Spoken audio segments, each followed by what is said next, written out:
Assalamualaikum warahmatullahi wabarakatuh. Hari ini saya akan melanjutkan pertemuan ke-6 dari pertemuan 5 kemarin. Hari ini saya akan membahas lebih lanjut tentang single degree of freedom, yaitu kita nanti akan membahas tentang beberapa cara menghitung redaman, kemudian pengurangan logaritmis itu seperti apa, kemudian banyak sekali notasi-notasi yang harus kalian ketahui serta rumus-rumus untuk penyelesaian masalah single degree of freedom. Baik, saya akan mulai. Kemarin kita sudah belajar tentang frekuensi alami. Nah, istilah frekuensi alami pada getaran itu berlaku untuk Fn maupun omega n. Kalau kemarin ada yang lupa, Fn itu apa dan omega n itu apa, bisa didengarkan lagi video tutorial dari saya. Kemudian Tn, Fn, serta omega n, ya, frekuensi natural, periode natural, serta putaran sudut natural, itu dia tergantung hanya dari massa dan kekakuan struktur yang merupakan dinamika struktur, karakteristik dinamika struktur itu sendiri. Nah, sedangkan kondisi awalnya dia hanya mempengaruhi amplitudo. Nah, ini ya, dari Tn, Fn, dan omega n itu dia tergantung dari massa dan kekakuannya. Sedangkan kondisi awalnya dia hanya mempengaruhi si amplitudonya saja. Kemudian terdapat dua struktur SDOF yang memiliki massa yang sama tetapi dia kekakuannya berbeda. Maka struktur yang memiliki kekakuan lebih besar akan memiliki Tn yang lebih kecil dan Fn yang lebih besar dibandingkan dengan yang lainnya.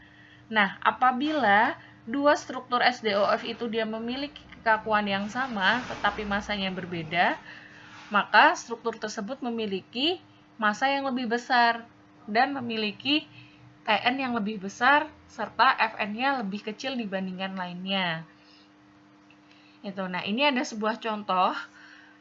Di sini ada sebuah cantilever dengan massa M, panjangnya L, kemudian modulus elastisitasnya E, dan momen inersianya adalah I. Ada notasi yang pertama, yaitu omega n sama dengan akar K per M.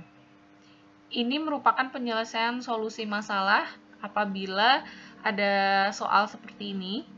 Ya, diketahuinya adalah seperti yang ada di contoh ini. Kemudian solusi permasalahannya ketika kita akan mencari omega n, yaitu akar K per M sama dengan akar 3 dikalikan E dikalikan I per ML pangkat 3. Setelah itu, ketika kita akan mencari Fn, ini adalah solusi permasalahannya. Fn sama dengan 1/2 pi dikalikan akar K per M. Nah, ini ketika diurai, K, kekakuan, itu kita bisa cari dengan 3 dikalikan E dikalikan I. Ya, serta M-nya kita bisa mencari dengan M dikali L pangkat 3. Tapi perlu diingat ya, apabila contoh soalnya itu adalah seperti yang ada di atas ini.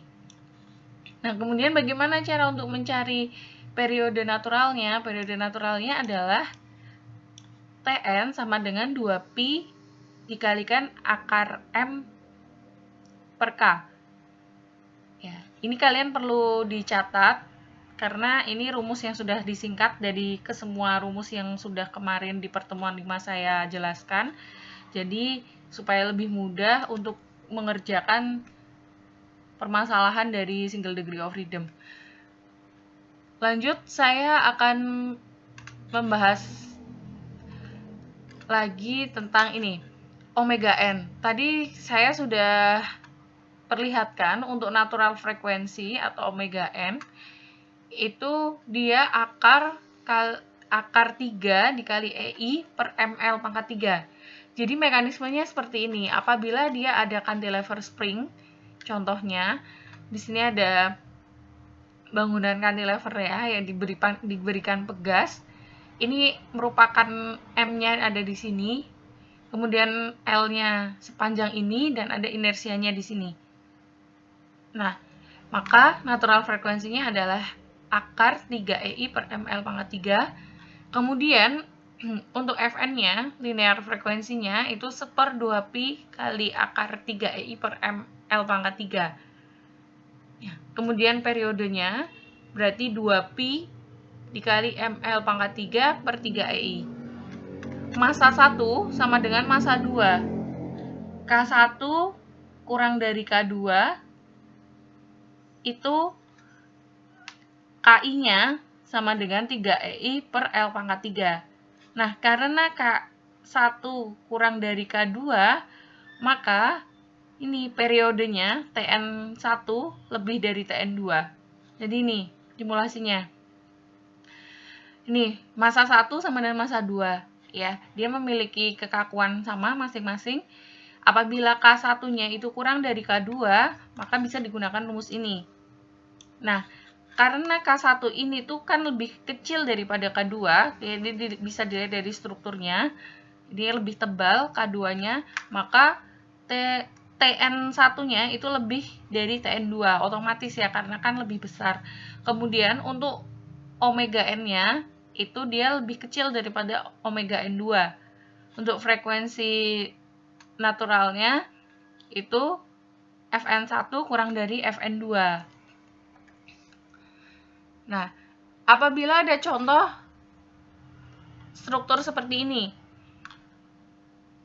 M1 lebih besar dari M2, berarti K1 dia sama dengan K2 karena tidak ada yang satu jauh lebih besar atau lebih tebal ya gambarnya. Nah, karena M1 itu dia lebih dari M2, maka Tn1 T-nya, T naturalnya itu lebih dari Tn2. Kemudian omega n1-nya kurang dari omega n2, lalu Fn1-nya kurang dari Fn2.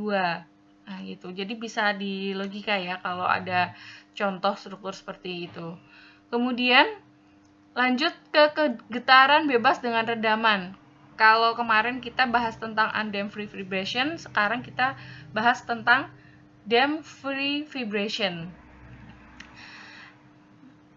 Nah, C tidak sama dengan 0. Kemarin kita juga sudah membaca dan membahas tentang satu gambar ini. Ada satu massa, kemudian diberikan kekakuan dan dia diberikan pegas di sini dan dia diberikan redaman. Maka omega n kuadrat ini bisa diperoleh dari massanya itu. Jadi S kuadrat ditambah C per M dikalikan S ditambah K per N sama dengan 0. Itu mula-mula solusi penyelesaiannya. Nah, karena di gambar damped free vibration tadi dia diberikan redaman, ya kan? Maka di situ pula ada rasio redamannya. Nah, rasio redaman itu kan disimbolkan dengan Kronecker delta. Nah, damping ratio. Maka kita bisa mencari koefisien redamannya dulu, C-nya itu dengan rumus ini. C per 2 kali M dikalikan omega N kuadrat.